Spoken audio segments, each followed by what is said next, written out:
ಆ ವಿಚಾರವಾಗಿ ಎಲ್ಲ ಮಾಧ್ಯಮ ಮಿತ್ರರಿಗೂ ನಮಸ್ಕಾರ. ಏನು ಕಡತಮನೆ ಸತೀಶ್ ಅವರು ಅವರ ಈ ಕೇಸಿನ ವಿಚಾರವಾಗಿ ನಮ್ಮ ಶಾಸಕರ ಮೇಲೆ ಆರೋಪ ಮಾಡ್ತಾ ಇದ್ದಾರೆ. ಅದಕ್ಕೆ ಒಂದಷ್ಟು ಸ್ಪಷ್ಟೀಕರಣವನ್ನು ನಾನು ಕೊಡ್ಲಿಕ್ಕೆ ಬಯಸ್ತೇನೆ.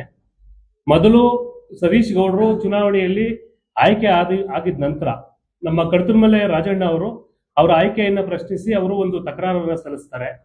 ತಕರಾರು ಸಲ್ಲಿಸಿದಾದ್ಮೇಲೆ ಶಾಸಕರು ಮತ್ತೆ ನಮ್ಮ ಎಲ್ಲ ಮುಖಂಡರು ಕೂಡ ಅವರನ್ನ ಕರೆಸಿ ನಮ್ಮ ಪಕ್ಷದ ಅವರು ಅಭ್ಯರ್ಥಿ, ನಮ್ಮ ಬೆಂಬಲಿತ ಅಭ್ಯರ್ಥಿ ಅವ್ರು ಗೆದ್ದಿದ್ದಾರೆ, ನೀನು ದಯವಿಟ್ಟು ಆ ಕೇಸನ್ನ ವಾಪಸ್ ಪಡ್ಕೋಬೇಕು ಅಂತೇಳಿ ಅವರ ಮನವನ್ನ ಒಲಿಸಿ ನಾವೆಲ್ಲರೂ ಕೂಡ ಆ ಕೇಸನ್ನ ವಾಪಸ್ಸು ತೆಗಿಲಿಕ್ಕೆ ನಾವೆಲ್ಲ ಕೂಡ ಮಾತಾಡಿ ವಾಪಸ್ ತೆಗೆಸ್ತೇವೆ.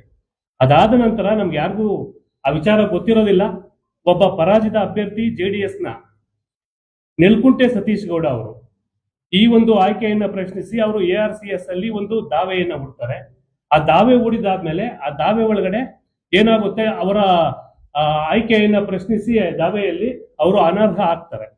ಅದಾದ ನಂತರ ಇದೇ ಸತೀಶ್ ಗೌಡರು, ಕಡತಮಲೆ ಸತೀಶ್ ಗೌಡರು ಹೈಕೋರ್ಟ್ ಅಲ್ಲಿ ರಿಟ್ ಪಿಟಿಷನ್ ನಂಬರ್ 21353 ಈ ಒಂದು ದಾವೆಯನ್ನ ಅಲ್ಲಿ ಹೂಡಿದಾಗ ಏನಾಗುತ್ತೆ, ARCS ಆದೇಶವನ್ನ ಪ್ರಶ್ನೆ ಮಾಡಿ ಒಂದು ದಾವೆಯನ್ನು ಸಲ್ಲಿಸಿದಾಗ ಮಾನ್ಯ ಹೈಕೋರ್ಟ್ ಆ ದಾವೆಯನ್ನ ಇವರ ಅಪೀಲನ್ನ ವಜಾಗೊಳಿಸ್ತದೆ. ಅಂದ್ರೇನು, ಇದು ನಮ್ಗೆ ಸಂಬಂಧಪಟ್ಟಿದ್ದಲ್ಲ, ಅದು ಸಂಬಂಧಪಟ್ಟ ಪ್ರಾಧಿಕಾರದಲ್ಲಿ ನೀವು ಪ್ರಶ್ನೆ ಮಾಡಿ ಅಂತೇಳಿ ವಜಾ ಮಾಡ್ತದೆ. ಅದಾದ ನಂತರ ದಿನಾಂಕ 24/4/2026 ಏನು ARCS ಅಲ್ಲಿ ಪೆಂಡಿಂಗ್ ಇತ್ತಲ್ಲ ಕೇಸು, ಅದರಲ್ಲಿ ARCS ಅವರು ನೀವು ಸಹಕಾರ ಇಲಾಖೆಯ ಕೆಲವು ನಿಬಂಧನೆಗಳಿರ್ತವೆ, ಅವೆಲ್ಲವನ್ನ ಕೂಡ ನೀವು ಉಲ್ಲಂಘನೆ ಮಾಡಿ ಸದಸ್ಯತ್ವವನ್ನು ಪಡ್ಕೊಂಡಿದ್ದೀರಿ, ನೀವು ನಿಮ್ಮ ಆಯ್ಕೆಯಲ್ಲಿ ಆಗೋದಕ್ಕೆ ಅಸಿಂಧು ಅಂತೇಳಿ ಅವರು ಪ್ರಾಥಮಿಕ ಸದಸ್ಯತ್ವದಿಂದ ಅವರನ್ನ ವಜಾಗೊಳಿಸಿ ಆದೇಶ ಮಾಡ್ತಾರೆ. ಅವರು ಕಡತಮಲೆ ಕೋಆಪರೇಟಿವ್ ಸೊಸೈಟಿಯಲ್ಲಿ ಅವರು ಸದಸ್ಯತ್ವವನ್ನು ಪಡ್ಕೊಂಡಿರ್ತಾರೆ. ಅವರು 365 ದಿವಸ ಪೂರೈಸಿರ್ಬೇಕು. ಸದಸ್ಯತ್ವ ಪಡ್ಕೊಂಡಾಗಿಂದ ಚುನಾಯಿತನಾಗಿ ಅಭ್ಯರ್ಥಿ ಆಗ್ಲಿಕ್ಕೆ 365 ದಿವಸ ಅವರ ಅವಧಿ ಪೂರೈಸಿರ್ಬೇಕು.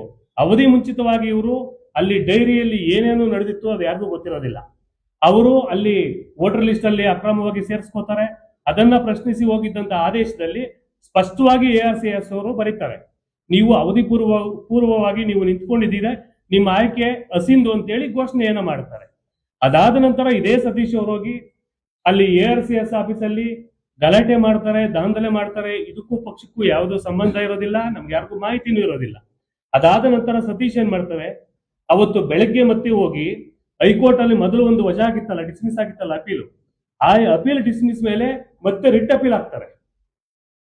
ಅದನ್ನೇ ಇದು ಅಪೀಲ್ ವಜಾ ಆಗಿರೋದ್ರ ಮೇಲೆ ಒಂದು ಅಪೀಲನ್ನ ಮತ್ತೆ ರಿಟ್ ಅಪೀಲ್ ಹಾಕಿದಾಗ ಆ ಡಬಲ್ ಬೆಂಚ್ ಅಲ್ಲಿ ರಿಟ್ ಅಪೀಲ್ ಹಾಕ್ತಾರೆ. ಬೆಳಿಗ್ಗೆ 25ನೇ ತಾರೀಕು ಬೆಳಿಗ್ಗೆ ರಿಟ್ ಅಪೀಲ್ ಹಾಕಿದಾಗ ಅಲ್ಲಿ ಮಾನ್ಯ ಹೈಕೋರ್ಟ್ ಜಡ್ಜ್ ಏನ್ ಹೇಳ್ತಾರೆ, ಇದು ನಮಗೆ ಸಂಬಂಧಪಡುವಂತ ವಿಚಾರ ಅಲ್ಲ, ನೀವು ಸಹಕಾರ ಇಲಾಖೆಯ ಸಕ್ಷಮ ಪ್ರಾಧಿಕಾರದಲ್ಲಿ ಇದನ್ನ ನೀವು ಪ್ರಶ್ನೆ ಮಾಡ್ಕೊಳ್ಳಿ, ನಿಮ್ದೇನಾದ್ರೂ ತಕರಾರು ಇದ್ರೆ ಅಲ್ಲಿ ಸಲ್ಲಿಸಿ ಅಂತೇಳಿ ಅರ್ಜಿಯನ್ನ ವಜಾಗೊಳಿಸ್ತಾರೆ.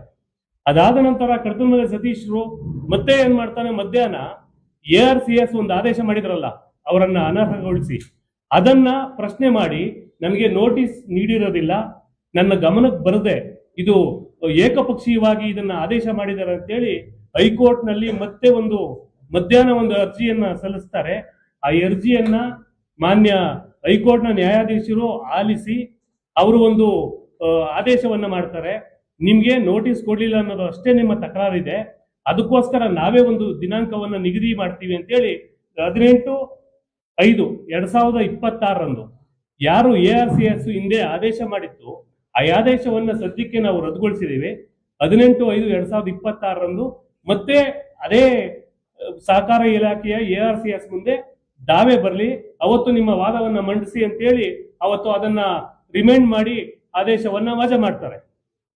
ಇಷ್ಟೆಲ್ಲ ಆದೇಶಗಳನ್ನ ನಮ್ಮ ಕ್ಷೇತ್ರದ ಪ್ರಭಾವಿ ನಾಯಕರು ಅಂತೇಳಿ ಅವರ ಹೆಸರು ಹೇಳದೆ ಪದೇ ಪದೇ ಆರೋಪವನ್ನ ಮಾಡ್ತಾ ಇದ್ದಾರೆ.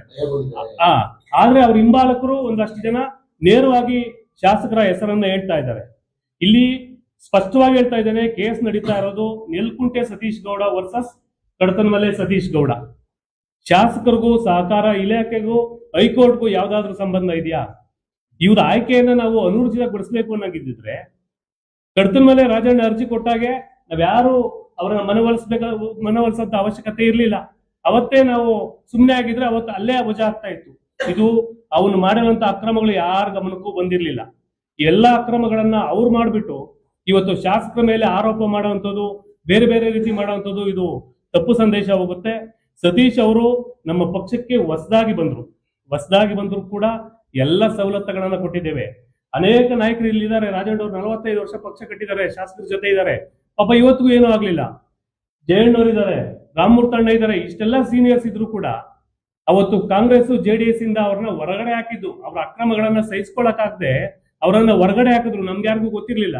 ನಮ್ಮ ಪಕ್ಷಕ್ಕೆ ಬಂದಿದ ತಕ್ಷಣ ನಾವು DP ಟಿಕೆಟ್ ಕೊಟ್ವಿ, ತಾಲೂಕ್ ಪಂಚಾಯತಿಗೆ ಮಂಡಲ ರೈತ ಮೋರ್ಚಾ ಅಧ್ಯಕ್ಷನ್ ಮಾಡಿದ್ವಿ, ಜಿಲ್ಲಾ ರೈತ ಮೋರ್ಚಾ ಅಧ್ಯಕ್ಷನ್ ಮಾಡಿದ್ವಿ, ರಾಜ್ಯ ರೈತ ಮೋರ್ಚಾ ಕಾರ್ಯದರ್ಶಿಯನ್ನ ಮಾಡಿದ್ವಿ. ಅವ್ರ ಅಣ್ಣ ಮೊದಲನೇ ಬಾರಿಗೆ ಗ್ರಾಮ ಪಂಚಾಯತಿ ಸದಸ್ಯರಾದ್ರೂ ಕೂಡ ನಮ್ಮ ಅನೇಕ ಹಿರಿಯ ಸದಸ್ಯರಿದ್ರು, ಅವರೆಲ್ಲರನ್ನ ಬಿಟ್ಟು ಅವ್ರ ಅಣ್ಣಂಗೆ ಪಂಚಾಯತಿ ಅಧ್ಯಕ್ಷರನ್ನಾಗಿ ಮಾಡಿದ್ವಿ. ಅದಾದ ನಂತರ ಬಮೂಲ್ ನಿರ್ದೇಶಕ ಸ್ಥಾನಕ್ಕೆ ನಮ್ಮಲ್ಲಿ 4-5 ಜನ ಅಭ್ಯರ್ಥಿಗಳಿದ್ರು. ಇದ್ರೂ ಕೂಡ ನಮ್ಮೆಲ್ಲ ನಾಯಕರುಗಳು ಸತೀಶ್ ಅವ್ರನ್ನೇ ಕ್ಯಾಂಡಿಡೇಟ್ ಮಾಡಬೇಕು, ಅವರು ವಿದ್ಯಾವಂತರಿದ್ದಾರೆ, ವಕೀಲರಿದ್ದಾರೆ, ರೈತರಿಗೆ ಅನುಕೂಲ ಆಗುತ್ತೆ ಅಂತೇಳಿ ಅವ್ರನ್ನ ಆಯ್ಕೆ ಮಾಡಬೇಕು ಅಂತೇಳಿ ತೀರ್ಮಾನ ಮಾಡಿದಾಗ ಶಾಸಕರು ಯಾವುದೇ ಡೈರಿ ಚುನಾವಣೆಯಲ್ಲಿ ಯಾವುದೇ ಅಧ್ಯಕ್ಷರ ಮನೆಗೂ ಹೋಗಿರ್ಲಿಲ್ಲ.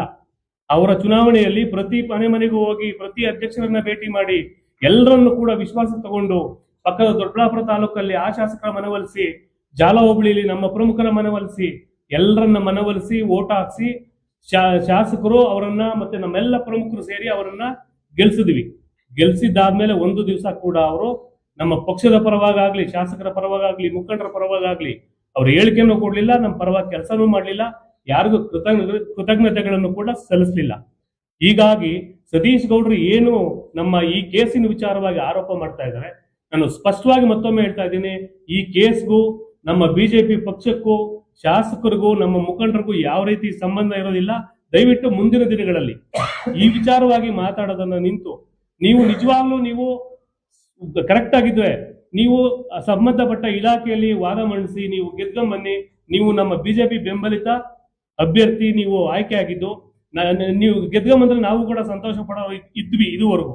ಇನ್ಮೇಲೆ ನಾನಂತೂ ವೈಯಕ್ತಿಕವಾಗಿ ಹೇಳ್ತೀನಿ, ಅವರ ನಿರ್ದೇಶಕ ಸ್ಥಾನ ರದ್ದುಗೊಂಡ್ರೆ ಕಾಂಗ್ರೆಸ್ ಅವರು ಎಷ್ಟು ಖುಷಿ ಪಡ್ತಾರೋ ನಾನು ವೈಯಕ್ತಿಕವಾಗಿ ಅಷ್ಟೇ ಖುಷಿ ಪಡ್ತೀನಿ. ಯಾಕಂದ್ರೆ ನಮ್ಮ ಪಕ್ಷ ವಿರೋಧಿ ಚಟುವಟಿಕೆ ಮಾಡಿ ಪಕ್ಷಕ್ಕೆ ದ್ರೋಹ ಮಾಡಿರುವಂತ ವ್ಯಕ್ತಿ, ಅವರು ಆ ಸ್ಥಾನಕ್ಕೆ ಸೂಕ್ತ ಅಲ್ಲ.